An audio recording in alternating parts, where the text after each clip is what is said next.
Hello दोस्तों, मैं हूं रंजीत। आज मैं आपके लिए मल्टी मॉन्स्टर मूवी लेकर आया हूं जिसमें ड्रैकुला, फ्रैंकेनस्टाइन, मिस्टर हाइड और वेयरवुल्फ जैसे मॉन्स्टर्स हैं। और ये सब फिक्शनल कैरेक्टर्स ड्रैकुला नॉवेल से लिए गए हैं। इन सब कैरेक्टर्स की सोलो मूवीज भी आ चुकी हैं। पर क्या बात हो अगर ये सब कैरेक्टर्स एक ही मूवी में हो। तो आज हम जिस मूवी की बात करने वाले हैं वो मेरे फेवरेट एक्टर ह्यू जैकमैन की वैन हेल्सिंग है। ये एक अमेरिकन पीरियड हॉरर मूवी थी जो कि साल 2004 में रिलीज हुई थी। इस मूवी का बजट $160 मिलियन था। इसने वर्ल्ड वाइड $300 मिलियन की कमाई की थी। अगर क्रिटिक्स की बात करें तो इस मूवी को काफ़ी नेगेटिव रिव्यूज़ मिले थे, पर अगर पर्सनली मैं बात करूं तो ये मेरी one of the best Dracula movie है। आप भी ये मूवी देखें और अपना एक्सपीरियंस मुझे कमेंट्स में ज़रूर बताएं कि आपको ये मूवी कैसी लगी। तो without wasting any much time शुरू करते हैं इसकी एक्सप्लेनेशन। तो मूवी शुरू होती है और हम देखते हैं साल 1887 ट्रांसिल्वेनिया में डॉक्टर विक्टर फ्रैंकेनस्टाइन ने ड्रैकुला की मदद से एक मुर्दा लाश को अपना साइंस एक्सपेरिमेंट से जिंदा करके एक राक्षस बनाया। और उस गांव के लोगों को उसके बारे में पता चलता है तो वो सब मिलकर उसे मारने को आते हैं। इधर किले में डॉक्टर फ्रैंकेनस्टाइन अपने आविष्कार पे बहुत खुश होता है, पर ड्रैकुला उसे बताता है कि वो इस राक्षस को अपनी बुरी योजनाओं के लिए इस्तेमाल करेगा। पर डॉक्टर फ्रैंकेनस्टाइन उसका विरोध करता है और ड्रैकुला उसे मार देता है। पर वो राक्षस उड़ जाता है और किसी तरह ड्रैकुला को चकमा देकर डॉक्टर की लाश उठाकर वहां से भाग जाता है। ये सब डॉक्टर का असिस्टेंट इगोर देख रहा होता है। चूंकि वो ड्रैकुला से मिला होता है तो वो वहां से भाग जाता है, पर भागते हुए वो लोगों को उस राक्षस का पता बता देता है, जिससे राक्षस एक विंड मिल में जाकर छुप जाता है।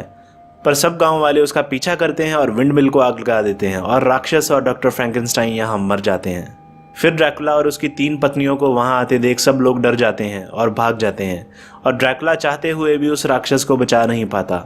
ड्रैकुला उस राक्षस को क्यों बचाना चाहता था और उसे बनाने के पीछे उसका क्या मकसद था, ये हमें आगे पता चलेगा। अब 1 साल बाद पेरिस में हम देखते हैं वैन हेल्सिंग को, जो कि एक मॉन्स्टर हंटर होता है और वो एक मॉन्स्टर डॉक्टर हाइड का पीछा कर रहा होता है। अब यहाँ पे पेरिस के नोट्रे डैम कैथेड्रल चर्च में दोनों की फाइट होती है, जिसमें डॉक्टर हाइड मारा जाता है और डॉक्टर हाइड को मारकर वैन हेल्सिंग रोम की वेटिकन सिटी में वापस आ जाता है। और वो चर्च में एक पादरी से मिलता है जिनका मकसद होता है शैतानों को मारना, और वो ये काम सदियों से करते आ रहे होते हैं। अब आगे वो पादरी उसके अगले मिशन के बारे में बताता है कि ट्रांसिल्वेनिया में एक पिशाच की दहशत है जिसका नाम ड्रैकुला है, और वो सब शैतानों में अकेला राजा है।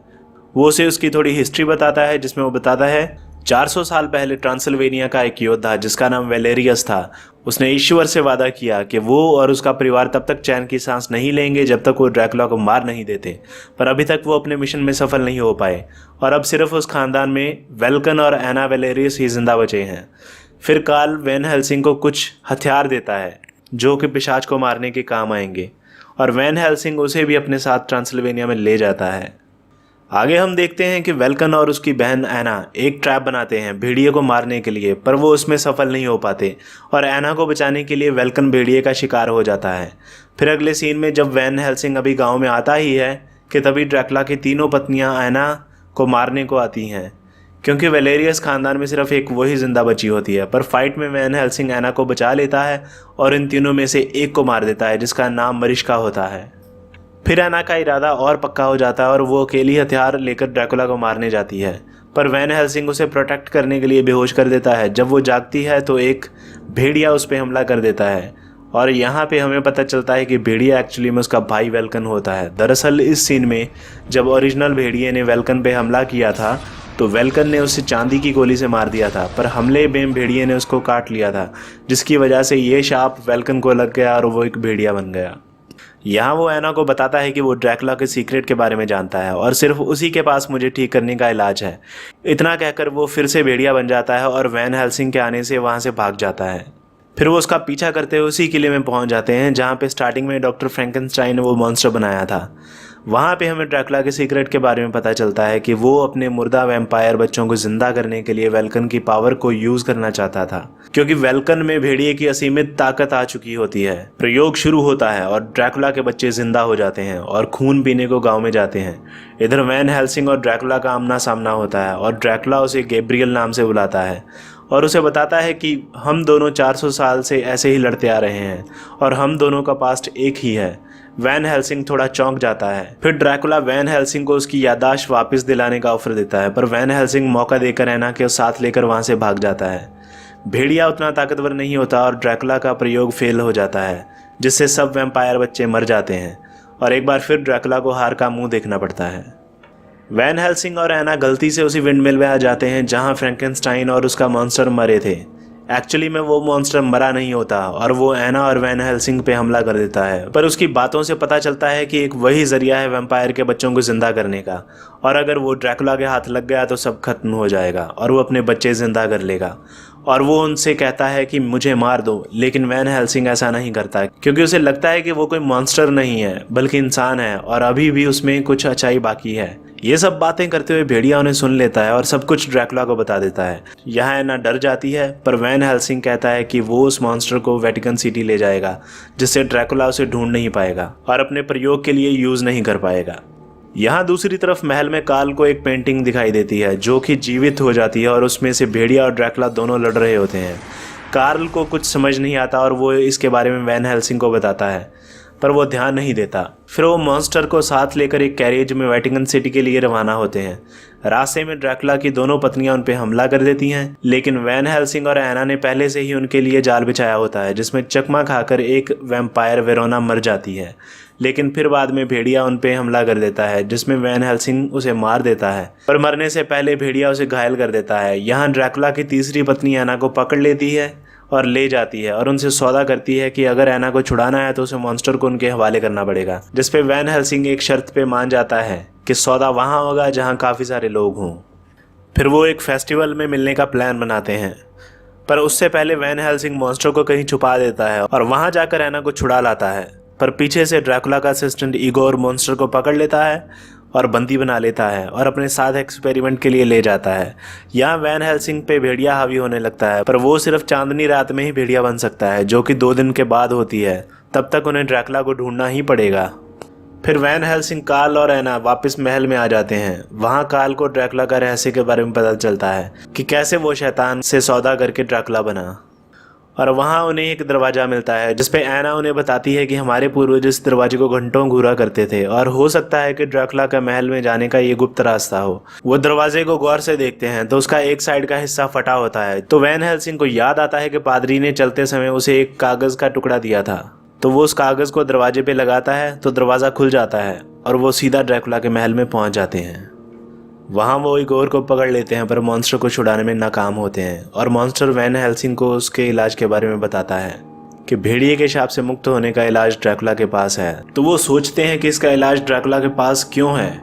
तो कार्लो ने बताता है कि जो तस्वीर उसने महल में देखी थी उसके अकॉर्डिंग अगर भेड़िया ड्रैकुला को काट ले तो वो मर सकता है, और ड्रैकुला ने इसीलिए वो इलाज अपने पास रखा होगा ताकि अगर भेड़िया उस पर कभी हमला करे तो वो उसे इंजेक्शन लगाकर उसे वापस नॉर्मल इंसान बना दे। फिर वैन हेल्सिंग जाता है मॉन्स्टर को छुड़ाने और एना और कार्ल जाते हैं इगोर के साथ उसका इलाज ढूंढने। उन्हें इलाज के लिए इंजेक्शन मिल जाता है, पर इगोर उन्हें बेवकूफ़ बनाकर कैद कर लेता है और वहाँ से भाग जाता है। एना को ड्रैकुला की तीसरी बीवी अलीरा का सामना करना पड़ता है, पर कार्ल किसी तरीके वहाँ से इंजेक्शन के साथ भाग जाता है। वहाँ दूसरी तरफ वैन हेल्सिंग मॉन्स्टर को छुड़ाने में ही वाला होता है कि ड्रैकुला की नज़र उस पर पड़ जाती है और वो उसे नीचे फेंक देता है। फिर मॉन्स्टर एक बिजली के झटके से छूट जाता है और सीधा ड्रैकुला की तीसरी बीवी पे गिर जाता है जो कि एना को मारने ही वाली होती है। फिर वैन हेल्सिंग भी भेड़िया बन जाता है और उसमें और ड्रैकुला में फाइट होती है। यहाँ ड्रैकुला से बताता है कि वो तुम ही थे जिसने 400 साल पहले मुझे मार दिया था और तब से मैं शैतान बनकर ऐसे ही भटक रहा हूँ। और तभी भेड़िया ड्रैकुला पे हमला करके उसे काट लेता है जिससे वो वहीं खत्म हो जाता है और उसके द्वारा पैदा हुई संतानें भी मर जाती हैं। यहाँ एना इंजेक्शन लेकर भेड़िया बने वैन हेल्सिंग को लगाने आती है, पर गलती से भेड़िया एना पर हमला कर देता है और एना मर जाती है। वैन हेल्सिंग वापस इंसान बन जाता है पर अपनी गलती पे बहुत पछताता है। फिर जैसा एक बार एना ने कहा होता है कि उसने समंदर कभी नहीं देखा, तो वो समंदर किनारे उसकी चिता जला देते हैं और मॉन्स्टर को रिहा कर देते हैं। फिर वैन हेल्सिंग को एना और उसके परिवार की आत्माएं दिखती हैं जिनसे मिलकर एना खुश होती है और यहाँ मूवी खत्म हो जाती है। अब बात करते हैं इसकी ओरिजिनल स्टोरी की कि आखिर ये सब शुरू कहाँ से हुआ। तो होता कुछ ऐसा है कि ड्रैकुला का जन्म 400 साल पहले 1432 ईस्वी में एक इंसान के रूप में वेलेरियस खानदान में हुआ होता है, जो कि सबसे बड़े वेलेरियस पूर्वज का बेटा होता है। पर उसे वैन हेल्सिंग, जो कि उस टाइम पे गैब्रियल था, 1462 ईस्वी में मार देता है और ड्रैकुला मरने के बाद शैतान से एक सौदा कर लेता है और शैतान उसे नई जिंदगी देता है, पर वैम्पायर के रूप में, जिससे उसके घर वाले बड़े दुखी होते हैं और डर भी जाते हैं और अपने पाप का प्रायश्चित करने बड़े गिरजाघर जाते हैं। तब वहाँ एक समझौता होता है कि उन्हें ड्रैकुला को मारना होगा, बदले में वेलेरियस खानदान को मुक्ति मिल जाएगी। पर इतने सालों बाद भी वेलेरियस खानदान के वंशज ड्रैकुला को मार नहीं पाए क्योंकि वो उन्हीं की औलाद होती है। तो उन्होंने ड्रैकुला को एक बर्फीले किले में हमेशा के लिए कैद कर दिया होता है जहाँ से लौटना नामुमकिन था।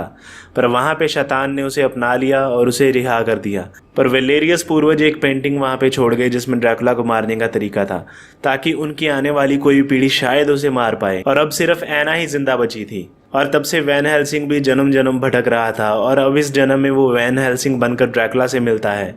अब वैन हेल्सिंग गिरजाघर में पादरी को कहाँ से मिला था ये क्लियर नहीं हो पाया क्योंकि उसके पास उसकी याददाश्त नहीं होती, वो सब कुछ भूल चुका होता है। तो काल के थ्रू उन्हें ड्रैकुला को मारने का तरीका पता चलता है जिसके मुताबिक वो इंसान जो धार्मिक हो और जिसकी आत्मा साफ हो, सिर्फ वही ड्रैकुला को मार सकता है। और इंसिडेंटली इस वक्त वैन हेल्सिंग ही भेड़िया बन गया होता है, तो लास्ट में वो ड्रैकुला को मार देता है। इसी के साथ आज की वीडियो रैप करते हैं। अगर आपको इसकी एक्सप्लेनेशन अच्छी लगी तो ऐसी और वीडियोस देखने के लिए मेरे इस चैनल को लाइक करें, शेयर करें और सब्सक्राइब करें। और मैं मिलूंगा आपसे ऐसी किसी और मजेदार वीडियो में, तब तक के लिए बाय बाय।